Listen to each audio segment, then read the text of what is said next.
semuanya, selamat datang di podcast Yasmi Bertanya, Narasumber menjawab. kembali lagi bersama saya Tiara.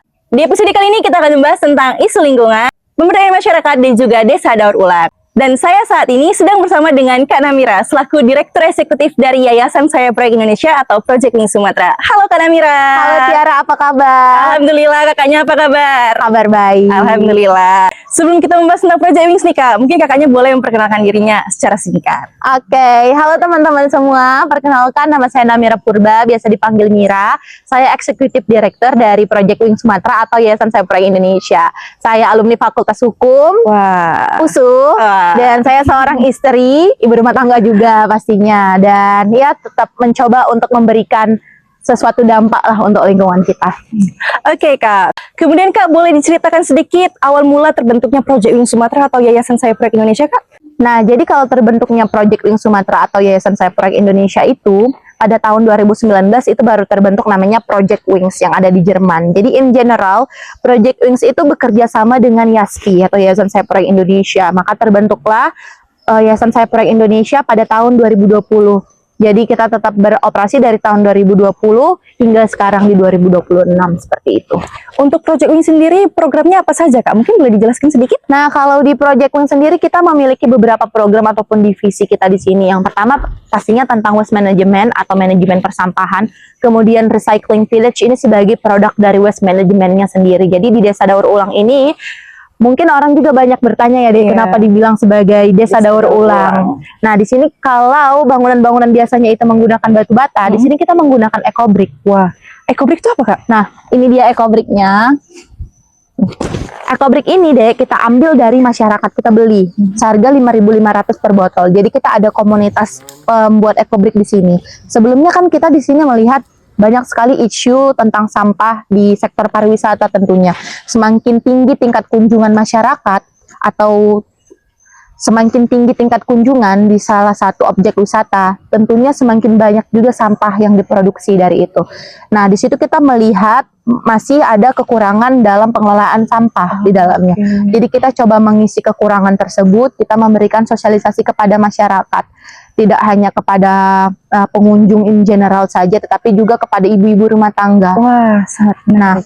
Jadi ibu-ibu rumah tangga ini daripada mereka kebanyakan memiliki habit untuk membuang sampahnya ke sungai atau membakar sampah, kita coba menyisipkan isu lingkungan di dalamnya. Jadi kita memberikan nilai ekonomi, karena kan setiap orang tidak hanya memiliki isu-isu terhadap lingkungan saja, tapi mereka mungkin memiliki isu ekonomi di dalamnya. Jadi setiap mereka membuat ecobrick seberat ini, minimal seberat 500 gram, mereka akan mendapatkan Rp5.500. Jadi cukup membantu sebagai ekonomi tambahan bagi mereka. Seperti itu. Nah, setelah waste management dan recycling village ini deh, kemudian kita ada namanya konservasi. Nah, di konservasi kita ada banyak sekali program di dalamnya. Tentunya termasuk sudah di dalamnya program penanaman pohon, ada pembibitan, ada organic farming. Karena kita juga keluar develop ke masyarakat, mengajarkan masyarakat untuk menanam, membuat kompos, dan kita tentunya ada volunteering program. Jadi bagi teman-teman sekalian yang mungkin mau jadi sukarelawan di sini sangat welcome. Dan selain itu kita juga ada namanya divisi pendidikan. Nah, pembahasan tentang divisi pendidikan itu apa nih Kak? Nah, kalau di divisi pendidikan pastinya kita berusaha untuk mengedukasi, memberikan pengetahuan kepada adik-adik. Kebanyakan itu dari umur 5 tahun ke atas. Jadi mereka belajar mengenai ilmu lingkungan pastinya dan juga bahasa Inggris. Wah, cukup menarik ya teman-teman. Iya. Untuk di recycling village sendiri itu terbuka untuk umum nggak Kak? Nah, kalau recycling village pastinya terbuka untuk umum karena kita juga ada beberapa fasilitas seperti sarana olahraga, kita ada lapangan voli, ada tempat futsal, ada tempat badminton. Jadi itu terbuka, masyarakat di sekitar sini bisa menikmatinya. Oke. Kemudian Kak, waktu pertama kali YASPI sendiri menyampaikan ide tentang pemberdayaan masyarakat atau tentang lingkungan, bagaimana respon mereka? Tentunya ketika kita memberikan atau mencoba memperkenalkan tentang proyek ini, tidak 100% yang masyarakat langsung suka, menerima dan support, tapi ya kebanyakan mereka support dan merasa terbantulah, lingkungannya bersih, siapa yang nggak senang Tapi mungkin ada beberapa pihak juga tidak se-welcome itu.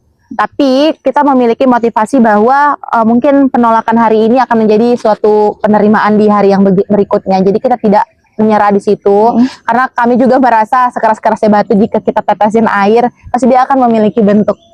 Jadi dan hari inilah kita lihat bentuknya ketika kita mengutip sampah, kita juga lihat ke masyarakat, mereka lebih aware juga terhadap lingkungannya, Kak Tiara.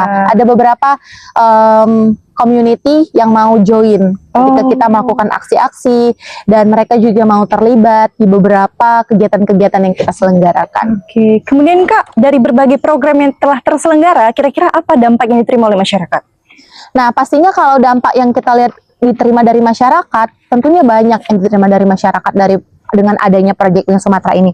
Yang pertama, nilai pengangguran itu sangat berkurang karena banyak orang di sekitaran sini, desa sini bekerja bersama Project Wings. Tentunya itu dapat membantu di nilai ekonomi. Betul. Yang kedua, masuk juga di nilai ekonomi. Mereka terbantu dengan adanya program EcoBrick ini, dan nanti kita juga ada program lainnya yang kita berikan kepada masyarakat. Mereka juga terbantu dengan sampah-sampah yang mungkinnya dulu mereka rasa itu tidak bermanfaat, jadi bermanfaat. Sampah-sampah mereka bisa dibeli. Jika mereka tidak ada waktu untuk membuat EcoBrick, mereka bisa menabungnya ke bank sampah. Nah, selain itu juga anak-anak mereka mendapatkan edukasi dan pendidikan gratis. Dan lingkungan mereka bersih. Jadi dari setiap pohon yang kita tanam, tentunya itu menjadi tabungan masa depan untuk produksi-produksi oksigen kita. Wah, iya benar-benar. Ya, pastinya membuat kehidupan kita lebih baik, pernafasan, dan itu sangat memberikan hal positif yang baik dan untuk masyarakat sekitar. Kemudian Kak, kira-kira ada nggak pesan yang mau disampaikan kepada anak muda, atau orang dewasa, atau anak-anak, atau siapapun yang ingin peduli terhadap isu lingkungan, tapi masih ragu-ragu? Nah, pastinya saya juga pernah ada di posisi itu ya, karena tapi kembali lagi yang saya rasakan adalah hal sekecil apapun yang kita lakukan akan memberikan manfaat ke orang sekitar, dan apa yang kita lakukan hari ini sangat menentukan nasib generasi muda di masa depan. Karena kembali lagi, bumi yang diberikan kepada kita ini bukan milik kita, ini hanya titipan dan sudah selayaknya menjadi tugas kita untuk kita wariskan kepada anak cucu kita dalam kondisi yang lebih baik lagi. Baik. Terima kasih banyak Kak Namira atas apa yang telah disampaikan, cukup memotivasi kita semua ya teman-teman. Jadi dari perbincangan kita kali ini kita ketahui bahwa perubahan yang besar itu selalu dimulai dari perilaku yang kecil. Jadi buat teman-teman, ayo kita mulai perubahan kita dari sekarang, karena kalau bukan kita siapa lagi, dan kalau bukan sekarang kapan lagi. Sampai jumpa lagi di podcast Yaspi Bertanya, Narasumber menjawab. Terima kasih semuanya, bye-bye.